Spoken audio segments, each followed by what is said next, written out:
Boa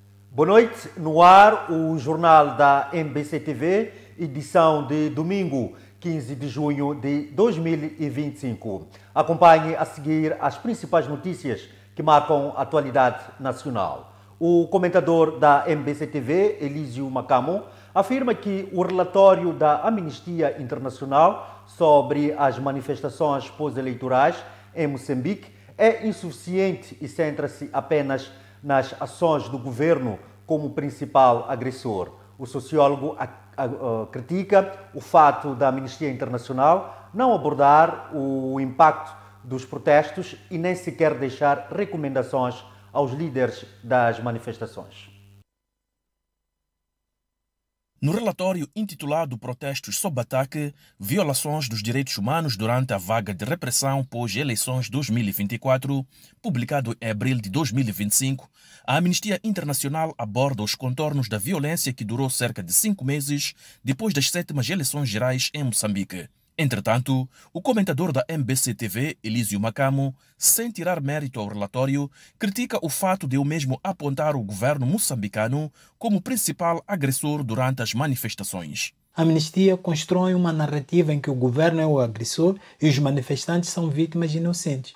É uma leitura legítima do ponto de vista dos direitos humanos, mas insuficiente para quem quer compreender a situação na totalidade. Há um viés estrutural gritante no relatório em que o Estado aparece como o principal ou o único agente da violência, enquanto a oposição e os manifestantes surgem quase exclusivamente como vítimas. Por exemplo, há registros de protestos que bloquearam vias públicas, impedindo a circulação de bens essenciais e colocando em causa a segurança de terceiros. No entanto, o relatório não discute o impacto desses atos. Para o sociólogo, as recomendações da Amnistia Internacional estão deslocadas da realidade político-institucional moçambicana ao exigir investigações independentes. É difícil exigir investigações independentes quando o sistema de justiça luta com problemas estruturais.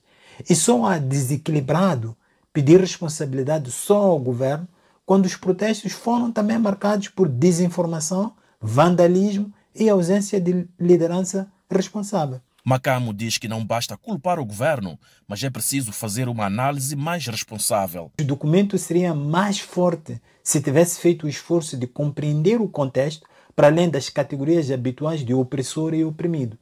Moçambique precisa de justiça, mas também de responsabilidade partilhada. Se quisermos que o país avance, não basta culpar.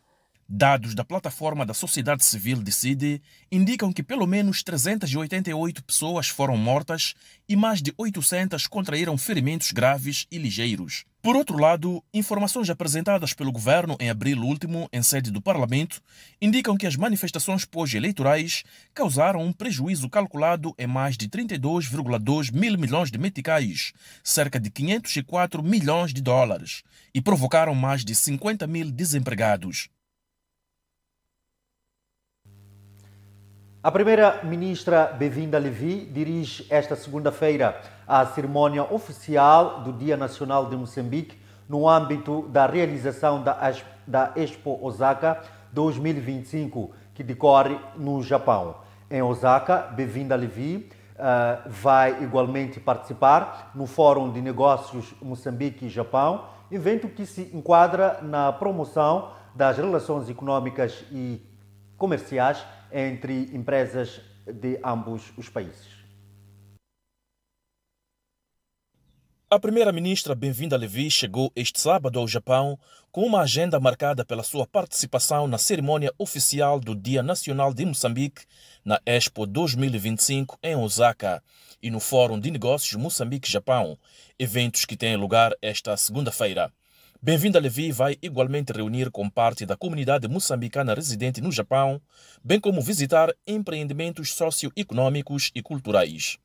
O Fórum de Negócios constitui uma plataforma para a promoção da imagem de Moçambique como destino preferencial de investimento direto estrangeiro em África. O mesmo enquadra-se no âmbito do reforço das relações de amizade e de cooperação e consolidação da diplomacia econômica.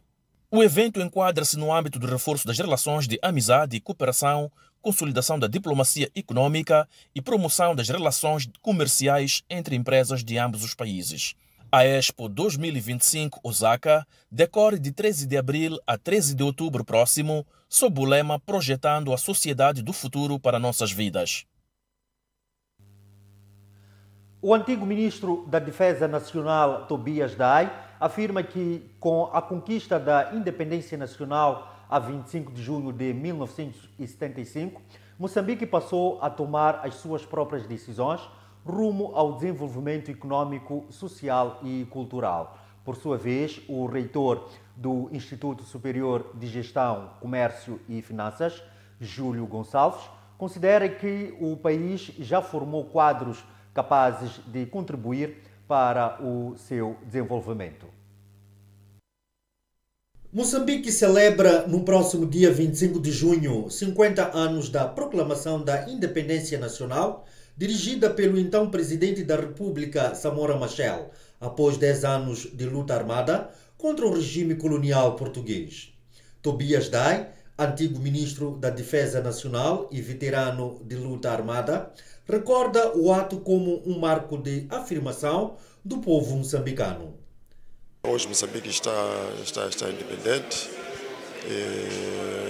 o homem está livre, a terra está livre, moçambicanos são soberanos e, fazendo uso deste papel de soberania, está tomando as suas, de fato, decisões sobre desenvolvimento econômico, social e todo tipo de prosperidade desejado, e também está a reforçar a amizade com vários povos do mundo inteiro.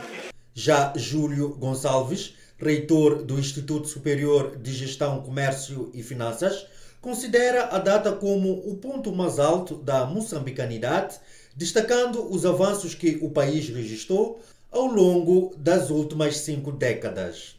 Todas as nossas províncias, nós temos as instituições de ensino superior, quer dizer, estamos a desenvolver o país, estamos a produzir quadros nacionais para que o país sempre cresça no rumo para o desenvolvimento. Apesar dos progressos alcançados nos últimos 50 anos, Tobias Dai reconhece que o país ainda enfrenta desafios consideráveis para alcançar o desenvolvimento econômico desejado.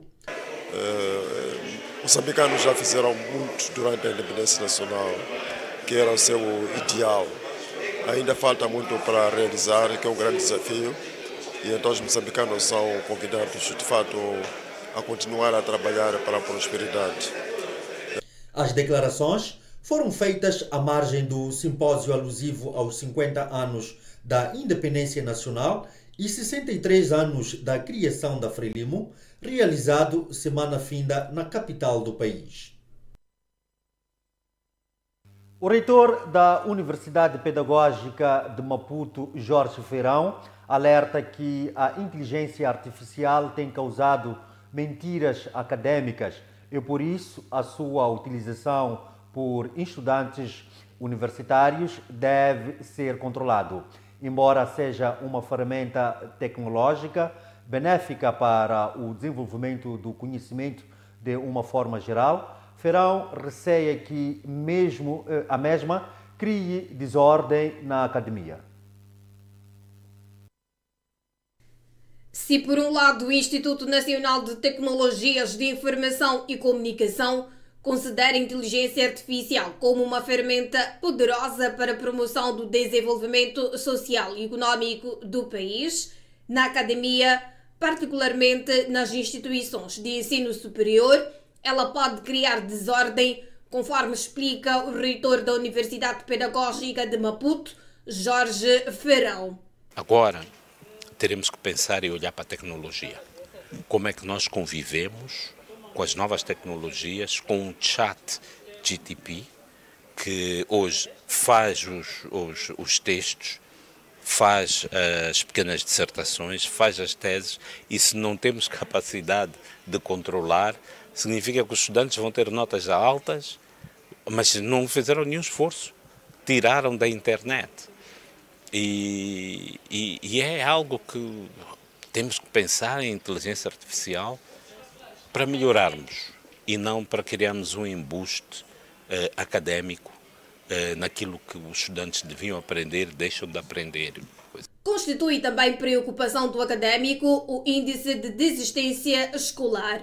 Jorge Ferão afirma que muitos estudantes dos ramos da engenharia abandonam a faculdade já na porta de saída.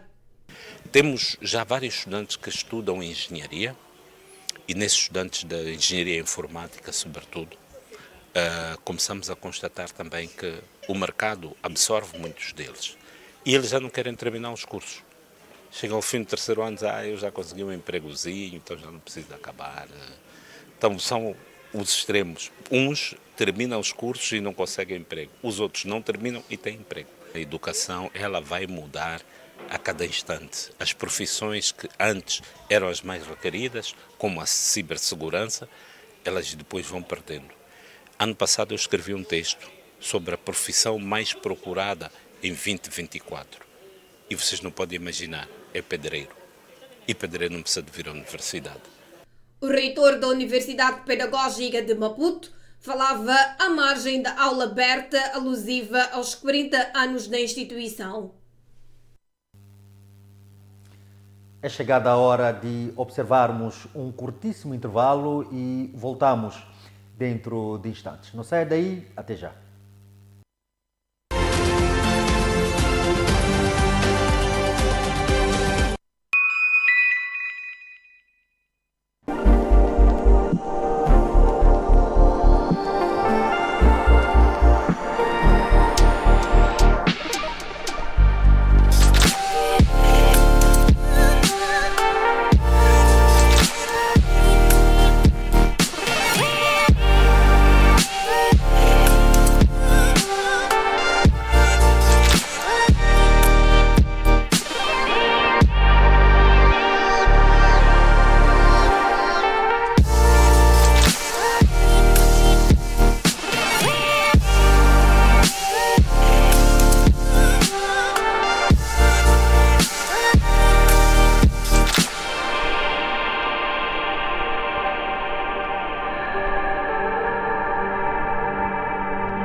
O elemento essencial para a vida.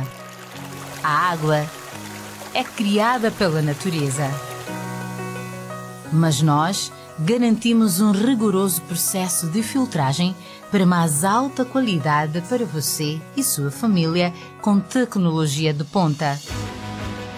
Para lhe oferecer uma experiência única de hidratação.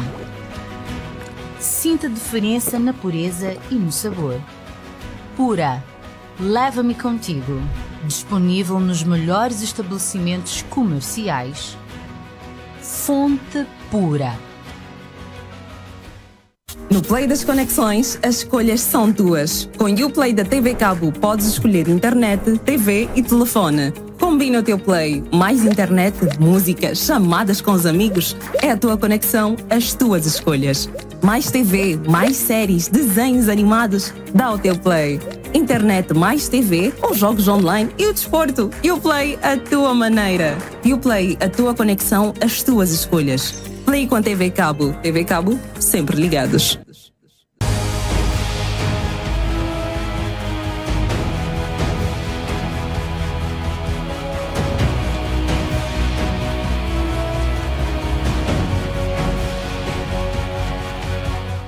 Agora, se a Constituição diz que o Estado promove a valorização e o amplo uso das línguas nacionais e promove essas línguas para sua mais ampla utilização, e aparece um partido que quer fazer o uso das línguas, não pode usar porque os nomes dos partidos têm que estar em língua portuguesa. Desde quando? E essa coisa de oferecer o furo não vai ficar nenhuma glória, né? Se calhar até podem sabotar enquanto precisam do furo. Às vezes, não é que nós não queremos aquilo que você quer nos dar, mas é só porque é você que nos dá. Nós não queremos. Não tem história. E não tem história, mas tem história. Só que nunca se preocupou com a sua própria história. Aquilo que aconteceu com a Renamo, a causa da Renamo, a maneira como a Renamo conseguiu inverter o curso da história de Moçambique, é bem documentado do ponto de vista da própria Renamo. Pode ter material interessante para leitura, para estudo, para tudo. Acompanhe logo após o Jornal da Noite, aqui na MBC-TV.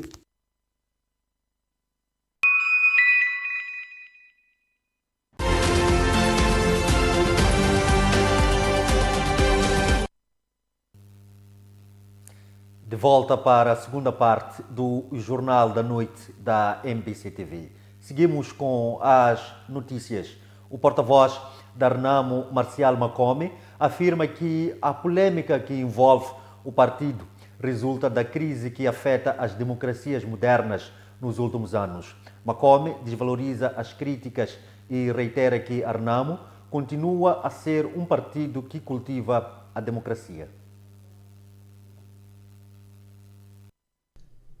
A Renamo, por intermédio do seu porta-voz, Marcial Makome, considerou que as contestações e exigências feitas por um grupo de antigos guerrilheiros e membros do partido, incluindo a exigência de demissão imediata de Ossufo Momad da liderança da formação política, são reflexo da crise que tem afetado as democracias modernas nos últimos tempos.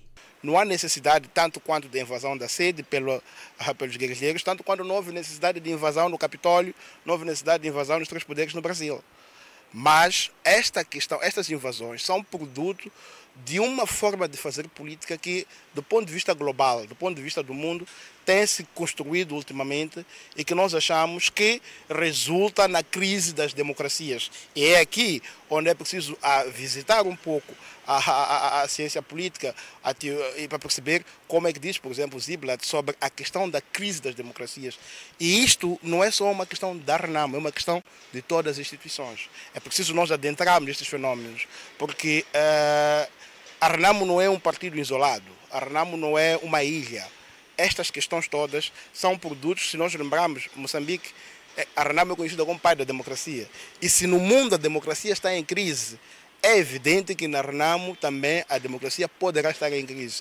3 semanas depois da intervenção da PRM para expulsar os antigos guerrilheiros que haviam ocupado a sede nacional e o gabinete de trabalho de Ossufo Momad, Marcial Makome garantiu que a força já se retirou dos edifícios, revelando que decorre trabalho de avaliação dos danos que a situação possa ter causado. Os gabinetes neste momento estão de facto abertos, mas ainda é prematuro. Porque, como sabem, houve 2 invasões. É preciso fazer um trabalho preliminar para entender quais foram os impactos reais e as consequências, tanto do ponto de vista de património, tanto do ponto de vista de informação, igualmente do ponto de vista de segurança institucional. É preciso adentrar a estes fenômenos para que possamos ter um normal funcionamento da instituição. Nada nos garante que dentro da instituição os 2 grupos que invadiram não criaram mecanismos de instabilização e de insegurança institucional. Marcial Makome reafirma o compromisso da Renamo com a legalidade interna e desvaloriza as críticas, assegurando que os órgãos do partido continuarão a funcionar dentro do quadro legal estabelecido pelos estatutos. E na página internacional, Israel informou hoje que cerca de 50 aviões de combate da Força Aérea atacaram mais de 80 alvos associados ao programa nuclear iraniano em Teherão entre a noite de sábado e a madrugada deste domingo. Uma nova onda de ataques cujos principais alvos são instalações militares iranianas. Os ataques e contra-ataques entre Israel e Irão continuam a causar destruição e mortes nos dois países, na sequência da escalada de violência iniciada na última sexta-feira. De acordo com a agência de notícias Reuters, que cita fontes militares israelitas, cerca de 50 aeronaves bombardearam durante a madrugada deste domingo a sede do Ministério da Defesa do Irão, um centro de comando ligado ao programa nuclear, bem como outras infraestruturas onde, segundo os israelitas, o regime iraniano escondia parte do seu arquivo nuclear. As forças de defesa de Israel indicam ainda que, desde o início da operação, foram atingidos mais de 170 alvos e cerca de 720 infraestruturas militares em menos de 3 dias. O ministro dos Negócios Estrangeiros francês, Jean-Noël Barrot, afirmou este domingo que o programa nuclear iraniano constitui uma ameaça à segurança de Israel e da Europa, defendendo que a diplomacia é a única via para evitar uma nova escalada no conflito entre os dois países. Ainda segundo a Reuters, a Guarda Revolucionária Iraniana confirmou a morte de mais 7 altos funcionários militares em ataques israelitas, elevando para 15 o número de comandantes mortos nos últimos dias. Os oficiais mortos integravam, segundo a mesma fonte, a Força Aeroespacial do Irão, unidade responsável pela gestão do programa de mísseis e drones do país. A guerra entre Israel e o Irão, que teve início na madrugada de 13 de junho, com bombardeamentos israelitas sobre instalações militares e nucleares iranianas, já provocou mais de 100 mortos e 800 feridos no Irão, entre altos quadros militares, cientistas e civis. Em retaliação, o Irão lançou centenas de mísseis contra as cidades de Tel Aviv e Jerusalém, provocando pelo menos 13 mortos e 150 feridos. Regressamos para o país para olhar a página desportiva.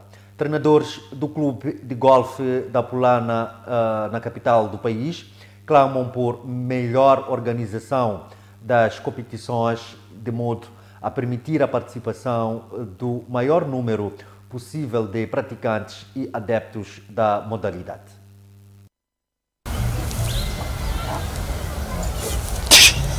Ar livre, tacos e bolas. Assim são feitas as manhãs e tardes aqui no Clube de Golfe da Apulana, situado na cidade de Maputo. E um dos elementos que garantem o normal funcionamento desta atividade desportiva, considerada de elite, o golfe, são os treinadores. E a MBC TV reservou o espaço de hoje para ouvir as maiores preocupações desta classe. Nós não termos a Federação do Golfe no nosso desporto, isso me preocupa muito e tanto. A organização do clube, a direção conseguir organizar as coisas e ter professores bem registrados, ter cartões e trabalhar para o clube. E o clube sai a ganhar com isso. Ultimamente tem havido poucos praticantes devido ao estágio do campo. Que estágio? Quando falo do estágio, estou-me a referir precisamente à vedação. Porque às vezes a pessoa está a jogar e pode atingir a pessoa que está a passar. As pessoas estão a usar o campo como um caminho. E há disputas para conseguir clientes. E quem não se reinventa, perde. Tal como relata Mateus Inhampossa, treinador de golfe há mais de 10 anos. Ter clientes não é fácil. Não é fácil por quê? Porque se não usa as redes sociais e falando de mim mesmo, para mim é muito fácil ter clientes. Por que eu digo que é muito fácil? Porque todas as pessoas que eu dou aula, eles depois desenvolvem na modalidade e me trazem outras pessoas para poder ensinar, porque eles confiaram em mim e viram que estão a desenvolver. Então, para mim, posso dizer que é muito fácil enganar clientes na modalidade. Mac Inguane, também treinador, afirma que a direção máxima do clube devia apostar na organização de mais campeonatos da modalidade. Há tempos passados havia torneio, mas faz muito tempo, talvez passam uns 10 anos que já não tem torneiros aqui. Torneiros que acontecem hoje em dia, pronto, um grupo lá na cidade concordam isso, chegam aqui, alugam um campo e fazem entre eles. Torneiros que nós jogávamos mesmo nacionais, não, já não há nada. E o que está a falhar?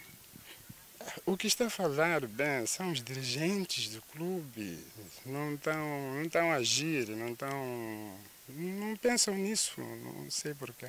O Clube de Golfe da Polana cobra a cada golfista uma taxa de 150 meticais de acesso ao campo. Já o equipamento de auxílio, como tacos e bolas, é fornecido pelos treinadores a um custo que varia de 1.000 a 1.500 meticais por hora. E por sua vez, os treinadores pagam ao clube cotas anuais de 5.000 meticais. E com a página desportiva, colocamos o ponto final à presente edição do Jornal da Noite da MBC-TV. Não perca já a seguir o programa A Semana com Salomão Moiana, uma análise detalhada dos temas mais candentes da atualidade nacional. Boa noite, até a próxima.